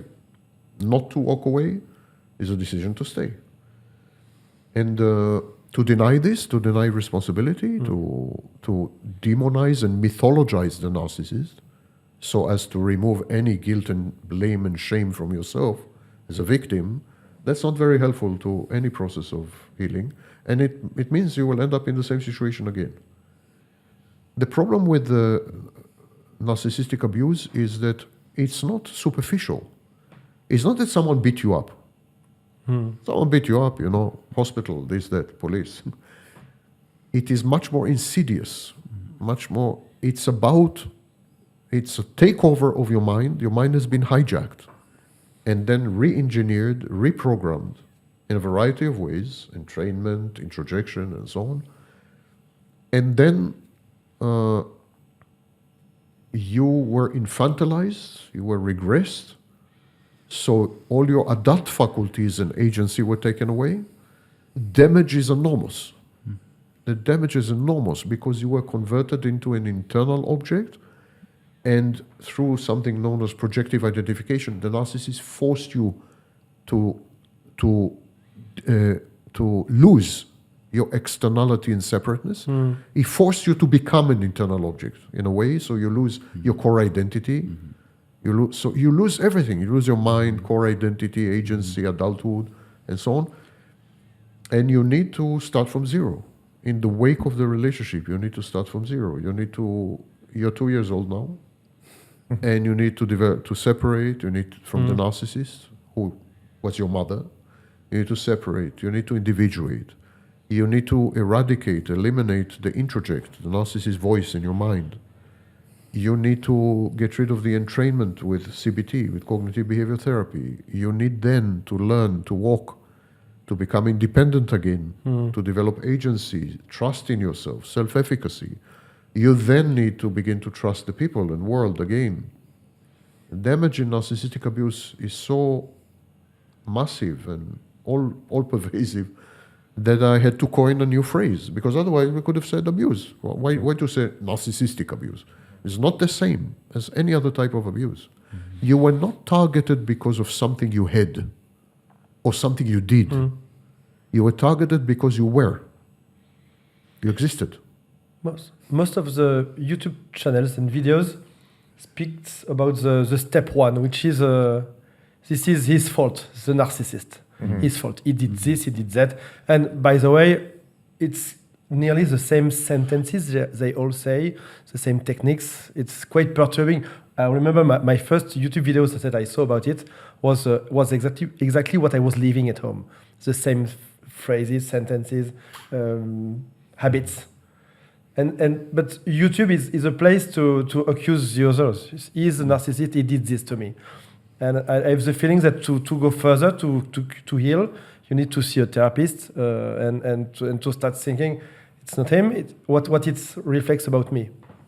If you don't assume responsibility for what has happened to you, you don't heal. Then you will never regain your sense of independence, personal autonomy, agency, power. You will always remain disempowered. If the narcissist did all these things to you, and you had nothing to do with it, then you are completely powerless, and you will remain powerless as long as this is your version of reality. You need to regain your power. The power is the first thing that you need to regain. It's like electricity. Without electricity, we don't have cameras, we don't have smartphones, we don't have anything. Nothing. You can go home without electricity. You need to regain the electricity. You need to regain the power, and the only way to regain power is to say, this was a collaboration between me as a victim, definitely, I've been victimized. This was a collaboration between me and my abuser. We collaborated, we did this together. It's a joint venture. Now I need to see what has been my part and my contribution. I need to learn not to repeat it. And now I need to recover. And now I have enough power to recover, because now I have my agency, I'm in control again. You need to regain locus of control. If you say the narcissist did this to me, it's an external locus of control. You need to regain, and then you say, okay, now I can work on myself. What do I need to do? First of all, his voice is inside my mind, keeps telling me that keeps putting me down, keeps denigrating me, criticizing me, attacking me.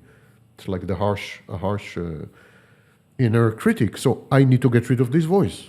Target number one. Target number two, I was infantilized by the narcissist. He made me an infant. He made me dependent. He made me clinging. He made me needy. He with intermittent reinforcement, he created trauma bonding. I need to get rid of all this. I need to get rid of things. But how can you get rid of things if you're powerless? And how can you get rid of things if all the power is with the narcissist? So only he can take away his voice. Only he can, you give him all the power. And so power goes with responsibility. Power goes with blame. Spider-Man. Some of the victims need to know this answer. Did the narcissist knew what he was doing? Was it intentionally? And if that's the case, like it would help them to know, okay, if he did that intentionally, then there's no reason for me to keep hoping he knew what he was doing. But some experts say that they are aware. Some experts say that they're not aware and they don't care. So what's the difference between that and them suddenly collapse and becoming self-aware narcissists? And how do they view that? Especially when in one of your videos you found out that narcissists don't have access to their memories. They have memory gaps, sometimes 80%, you said. And that's why they use confabulation and not gaslighting more. And what do you think about that? Do they know? What can you say to the victims about that? Narcissists know everything they're doing, and they absolutely know what will be the consequences and outcomes of what they're doing and the impact on other people. They know all this. They just don't know why they're doing it. So there's a big difference between motivation and action. You could know that you're doing something without understanding why you're doing it. And of course, we have this in compulsions, for example. You do something compulsively, but you don't know why you're doing it. Repetition, compulsion, by Freud. Yeah, even simple compulsion. You wash hands all the time. You wash your hands all the time. You know you're washing your hands. You're not. You know you're washing your hands, but you don't know why you're washing your hands. So it's the same with the narcissist. It's a compulsion. The narcissist is a slave to an algorithm inside himself, and this algorithm forces him to repeat the same behavior over and over again. That's a repetition compulsion. And he doesn't know why he's doing it. But as he is acting, he is fully aware of what he's doing. And he knows also for previous experience what would be the effects on other people, the price that other people will pay. Yes, narcissists don't care. They do not care. They do not, exactly like psychopaths. They have no remorse and no regret. Although unlike psychopaths, they're capable of a feeling of shame and rarely of guilt, strangely. But they have no regret and no remorse. They have alloplastic defenses, so they blame everything on other people, or the situation, or the environment, or the circumstances, or the period, or you name it. It's never their fault. It's always someone else's fault. They reframe and justify their behavior. They could say, yeah, I'm very tough and cruel, but it is for your own good. I'm helping you. Tough love. I'm educating you. I'm waking you up. Waking you up. So there's no way to reason with the narcissist, to argue with the narcissist, or convince the narcissist and so on, because they have multiple defenses that immediately kick in, reframing, you name it, and justify. And the reason they justify their actions is because they cannot help it. If they did not justify their actions, they would have to admit that they're helpless. Like, if I don't justify what I'm doing, and I'm still doing it, means I cannot help it. But how come I cannot help it? I'm God. I'm godlike. So if I admit that I cannot help it, that I'm helpless, it challenges my grandiosity. So it is their grandiosity that forces them to somehow justify or explain what they're doing, because they cannot help what they're doing precisely. If they could help what they're doing, they would be psychopaths. Psychopaths absolutely can stop immediately what they're doing. We know it because the behavior of psychopaths changes in prison. We have a similar situation with narcissists in prison, for example, or the army or hospital. These are called total environments. So we have observations of narcissists in prison, and all their narcissistic behaviors stop. So you could say, you see, the narcissist is not compulsive. The narcissist can control their actions. They can change. So they choose not to change. That is not true, because what happens in prison is extreme fear. So we know that in all humans, when you're exposed to an extreme emotion, you freeze. What happens with when you're threatened, there's what we call freeze, fight, flight form response. So what happens to the narcissist when he's in prison is that he freezes. He simply freezes. And it's not that he changes, it's that he freezes. So he doesn't act. Like Dostoevsky. Yeah, notes from the underground. And but the psychopath, for example, is stable across environments. Psychopaths continues to be a psychopath, exactly the same psychopath. In prison, outside prison, this, that. And there are various reasons for it, but the most critical reason is that psychopaths' behavior is a choice. It's not compulsive. Okay. Well, most of it. Some elements are compulsive, but it's mostly a choice. And the psychopath chooses to be himself because he regards himself as above the law and superior and so on. We got time for one more question. Do you have do you like a question to be asked to you? Do you have yes, last one? Do you think? Juste 3 secondes de silence et après ça on y va. Do you think that for the diagnosis of a narcissist, we could use medical imagery? Oh, yeah. Good question. Yeah, because you have some pictures today on internet, they scan MRI, the brain of narcissists, they see that there's something missing about emotion. Yeah. There are no studies right now. Okay. No serious studies or rigorous studies that connect brain abnormalities to pathological narcissism. One of the main reasons is that, as I told you, there's a lot of confusion on who is a narcissist and who is not, dark personalities, psychopaths, this, that. So the clinical entity is ill-defined. There's a problem with the clinical entity, with what is a narcissist. There's a big problem with it. And even, as I told you, the ICD decided to get rid of it completely. And the second problem is that very often these changes that we see in the brain involve antisocial narcissists, also known as malignant narcissists. These are narcissists that are actually psychopaths. They're psychopaths and narcissists together. And in psychopathy, there are brain abnormalities that have been documented for more than 40, 50 years. And we know that in psychopathy, there are major changes to quite a few parts in the brain. Gray matter, white matter, amygdala, and so on. And these brain scans that are presented online that are attributed to narcissists are actually psychopathic narcissists. Okay. At this stage, we don't have any of this. And of course, there is a much more fundamental issue, which demonstrates the problems in psychology and why psychology would never be a science. Okay, you scan the brain. Let's assume we finally settled on a definition of NPD that is acceptable all over the world, because now it's not acceptable. And let's assume we find people who are diagnosed only with NPD, not with BPD, not with only.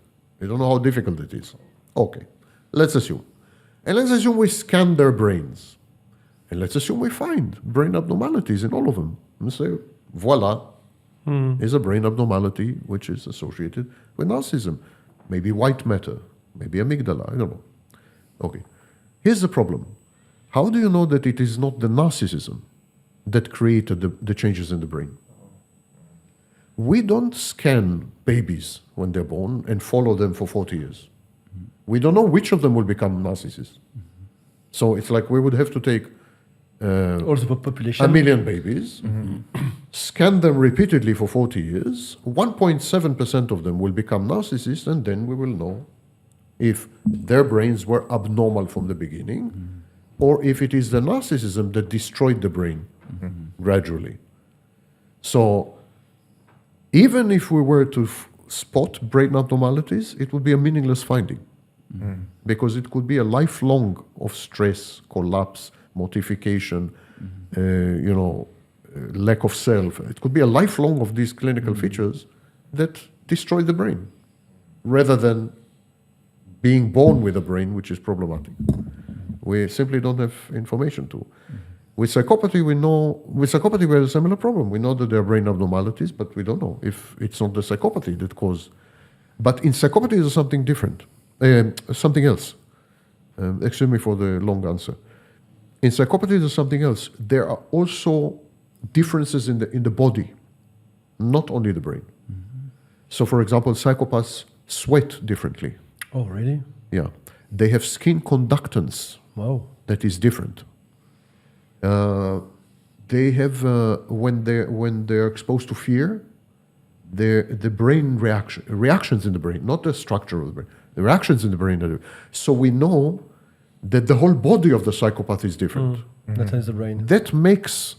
That leads us to believe that they are born with defective brains. Because if the whole body is compromised, and then probably it's, Autism is the same. You get strange haircuts when you're autism. A lot of autism is a great example, because in autism we do have a massive body of brain scans of children, babies, children, and so on. Because most autism, not all, but most autism is diagnosed relatively early. I mean, 2 years old, 3 years old, and so on, even earlier. And so we have scans of babies. But narcissism usually is diagnosed after age 25. That's the average diagnosis, about 25, 27. So by that time, it's too late to say if they were born with such a brain or if the brain was, and they don't have any differences in the body. They have totally normal bodies, unlike psychopaths. Why don't you encourage, you say in one of your videos, it is foolish to try to diagnose a teenager with narcissism. We have to wait 25. What would you say to those parents that they start to notice a strange behavior in their child? What should they do then? All adolescents are narcissists, I hope. Narcissism is a healthy phase in adolescence. And narcissism is a healthy phase in early childhood. Age 2, 3, the child should be a narcissist. Consider how narcissistic you should be to leave your mother and go to explore the world when you're 2 years old. Look how grandiose you should be. So it's healthy. Consider how narcissistic you should be at age 15 to criticize society and you reject your parents and to think you know best and yet this is very healthy. Identity formation depends on rejecting the parents. And so you need to be a narcissist at this age. No one is saying that they're not narcissists. But we are saying that it is healthy that they are narcissists. It's good that they're narcissists. Therefore, we don't diagnose at this age. We diagnose depending on the. There's a debate if it's 18, 21, 25. Twenge and Campbell believe that it should be 25. So but then it's too late to say if there is brain contribution, or it's way too late because this person probably was a narcissist all his life, and it's too late. Sam, I've got a very last question for you. How end up a narcissist when he is old or very old? And I ask you this question because Regarde-moi. you are different from the other. Because a lot of the victims hope, because they are victim of who they think they are. A lot of the victims hope that the narcissist will end up badly because it will be a kind of revenge. What's your experience about it? All narcissists end badly. They end badly externally. So they are bankrupt, they are alone, they are, ignored, so they end badly externally, mostly isolated socially and in bad shape. Because it's harder to put the cycle again in place? It's unless you constantly move, and some narcissists do that, they constantly move physically. They create pathological narcissistic spaces. They move from one space to another. But the majority don't. At some point, your reputation and the experience that people have had with you, it's difficult to find new sources of supply. And if you do find new sources, other people warn them. They warn them against you. It's simply difficult, logistically difficult. So narcissists end badly externally. Even when they end well externally, they are rich, they're famous, they are this, they're that. Internally, they end badly. Narcissism is... Why? Because you could call it a degenerative disease. Narcissism has gradual corrosive impact on cognitive faculties, cognitive ability. Your brain change with time? I don't know if probably, but there are no studies, so I can't say. But I mentioned Donald Trump. Look at Donald Trump. Look at Donald Trump 40 years ago Mm. or 30 years ago. It was a different person. It's completely right. He was charming. He was funny. Mm. He was whatever you may think of him. He's not a great genius, but he was charming. He was funny. He was energetic. He was. Look at him now. He's president of the United States, but he's bitter. He's angry. His wife didn't change a lot. She's quite the same. Yeah, 30 years ago, but he changed a lot. But look at him. He's no longer funny. He's not funny in a good way. He's funny aggressively, violently funny. He's not. He's bitter. He's angry all the time.